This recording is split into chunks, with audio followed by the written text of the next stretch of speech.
সালি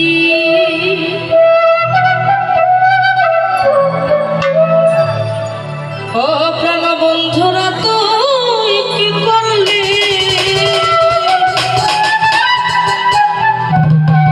এই মায়ারে পইরা পইরা বানাইলি সালি